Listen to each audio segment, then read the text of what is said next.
सुप्रभात मेरे प्रिय बच्चों। बेटा, ये प्रातःकाल आप सभी लोगों के लिए कल्याणकारी हो। आप लोगों के काव्यखंड के अंतर्गत जो ये नया शीर्षक राम लक्ष्मण परशुराम संवाद है, ये हिंदी साहित्य आकाश के दे दीप्यमान नक्षत्र गोस्वामी तुलसीदास जी के द्वारा रचित विश्व प्रसिद्ध महाकाव्य रामचरितमानस के बालकांड से उद्धृत किया गया है। बच्चों,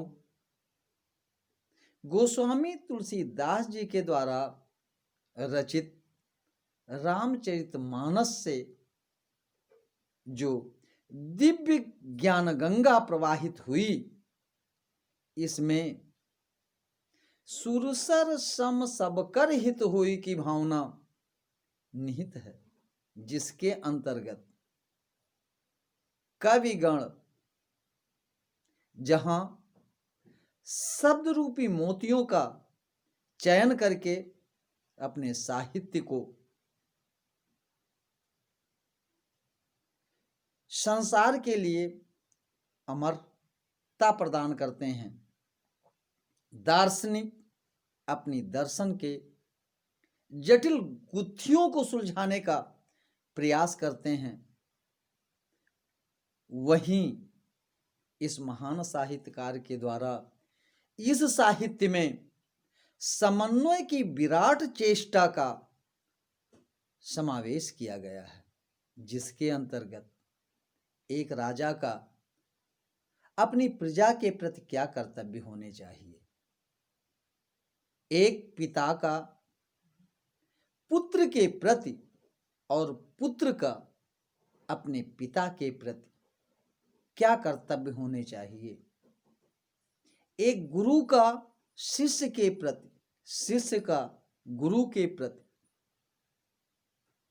क्या सम्मान होना चाहिए, क्या आदर होना चाहिए, इसका जीता जागता प्रमाण यदि कहीं मिलता है तो मेरे बच्चों वो है रामचरितमानस, जो किसी जातिगत संप्रदाय से बहुत ही ऊपर उठकर इंसानियत की सीख देने वाला महाकाव्य है।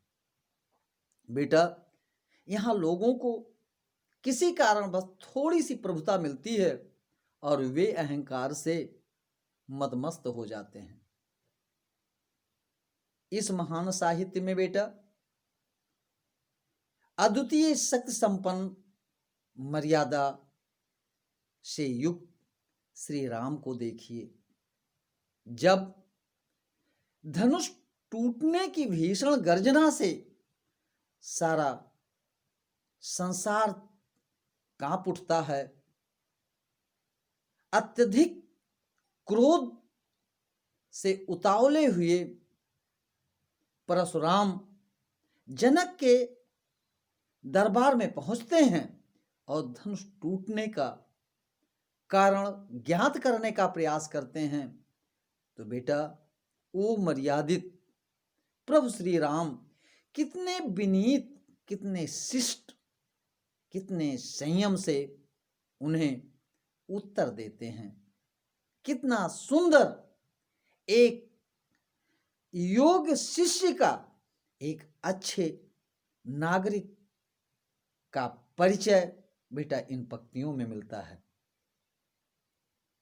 इन पंक्तियों में इस शीर्षक के अंतर्गत बेटा महाकवि ने प्रमुख रूप से दो छंदों का प्रयोग किया है, एक चौपाई और दूसरा दोहा। बेटा इन छंदों के पढ़ने का एक विशेष ढंग होता है और पढ़ने के आरोह अवरोह को ध्यान में रखते हुए और एकाग्र मन से सुनकर बेटा हम इन छंदों को बहुत ही आसानी से पहचान भी लेते हैं। देखते हैं कि चौपाई कैसे हमें पढ़ना चाहिए और इस चौपाई का अर्थ क्या होगा। देखते हैं। नाथ शंभु धनु भंजनिहारा, अहुई है को एक दास तुम्हारा। आयसु काह कही किन मोही, सुन रिसाए बोले मुनि कोही। सेवक सो जो करे सेवकाई, अरि करनी कर करई लराई। ओ सुनहु राम जे शिव धनु तोरा, सहस बाहु सम सो रिपु मोरा। सो बिल गाव बिहाय समाजा, नत मारे जई हैं सब राजा। सुन मुनि बचन लखन मुस्काने, बोले परसु धरहि अपमाने। बहु धनु ही तोरी लरिकाई, कबहु न असरिस कीन गोसाई। यह धनु पर ममता के हेतु, सुन रिसाए बोले भृगु केतु। बेटा यहाँ तक हम चौपाई पढ़े हैं। इस चौपाई के पढ़ने का आरोह अवरोह किस तरीके से आपको लग रहा है वो आपको दिखाई दे रहा है। और दूसरे स्थान पे जो ये दोहा है, दोहा देखिए कैसे पढ़ा जाता है। रे नृप बालक काल बस, बोलत तोहि न सम्हार। धनु ही समति पुरार धनु, विदित सकल संसार। ये बेटा दोहा पढ़ने का छंद का ढंग है। बेटा इन दोनों छंदों के परिभाषित रूप कुछ इस प्रकार से हैं। चौपाई में बेटा 4 चरण होते हैं। प्रत्येक चरण में 16 मात्राएं होती हैं। अंत में दीर्घ होता है। ये आपको लेसन पूरा होने पर इन छंदों को भली भांति समझाकर हम बताएंगे। दोहा को देखते हैं। इसकी परिभाषा इस प्रकार से है। यह अर्धमात्रिक छंद है। इसमें भी 4 चरण होते हैं, लेकिन पहले और तीसरे चरण में 13-13 मात्राएं होती हैं और दूसरे और चौथे चरण में 11-11 मात्राएं होती हैं। ये परिभाषा है दोहा की।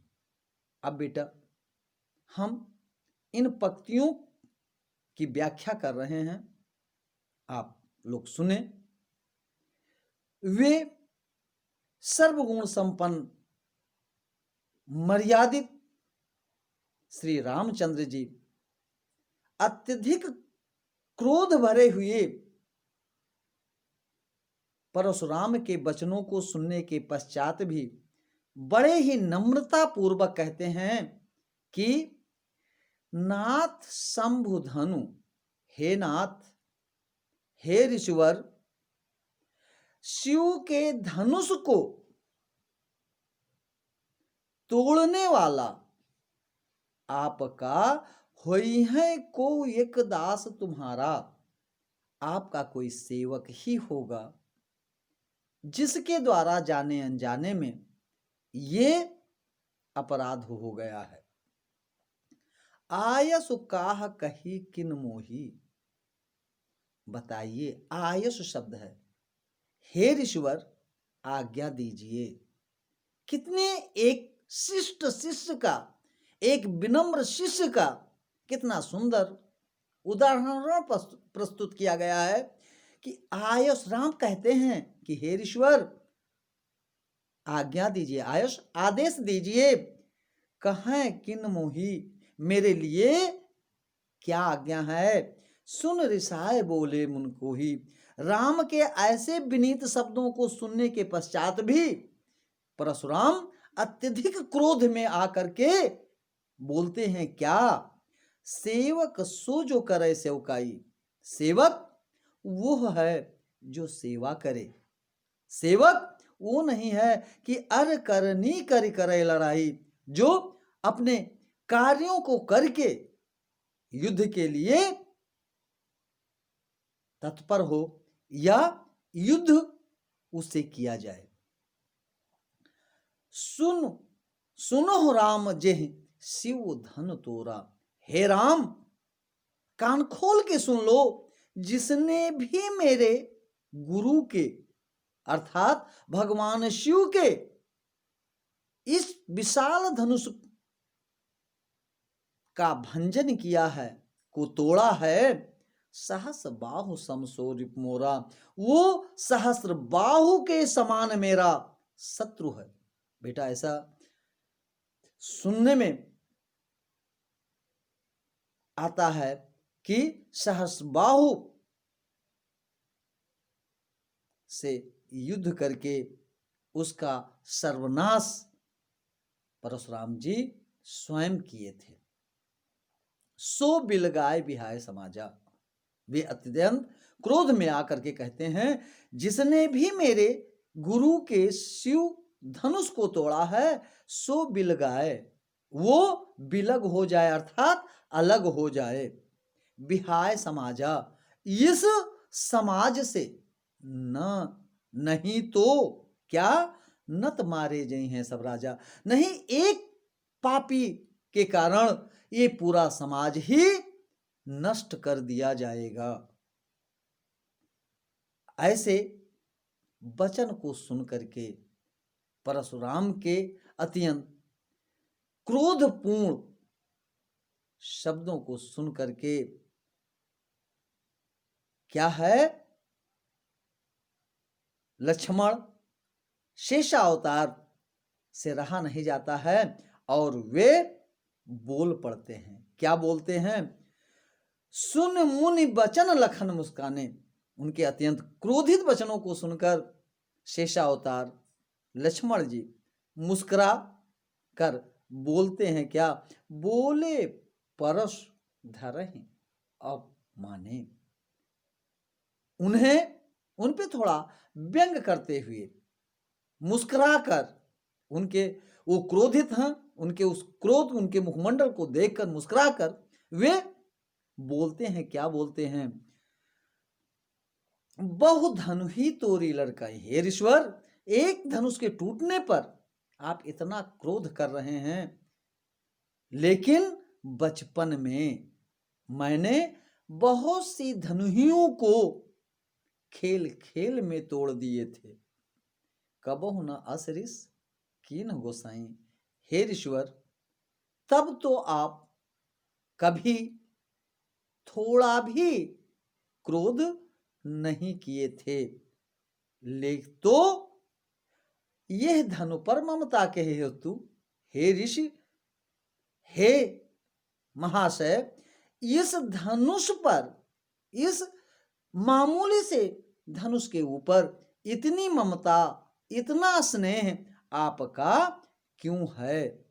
सुन रिसाय, कहा भृगुकुल केतु। लक्ष्मण के बेटा इस व्यंग भरे हुए शब्दों को सुनने के पश्चात वे भृग मुनि के सुपुत्र अर्थात परशुराम जी अत्यधिक क्रोध में पागल होते हुए बोलते हैं, क्या, रे नृप बालक कालबस।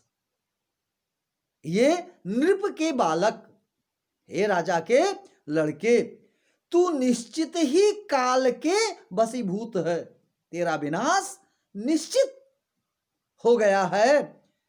धनु ही सम त्रिपुरारुधन। अरे ये दुष्ट, भगवान शिव के इस प्रचंड धनुष को तेरी बुद्धि बौखला गई है, जो तू धनु ही के समान कह रहा है, विदित सकल संसार, जिसके महात्म को, जिसकी कठोरता को, जिसकी विशालता को पूरा विश्व जानता है कि भगवान शिव का ये धनुष कितना प्रबल और कितना विशाल है। ऐसे धनुष को तेरी मत मार गई है जो तू धनुही के समान कहता है। बेटा, इन्हीं शब्दों के साथ हम अपनी वाणी को विराम देते हैं। पुनः नई वीडियो में फिर मिलते हैं। तब तक के लिए जय हिंद।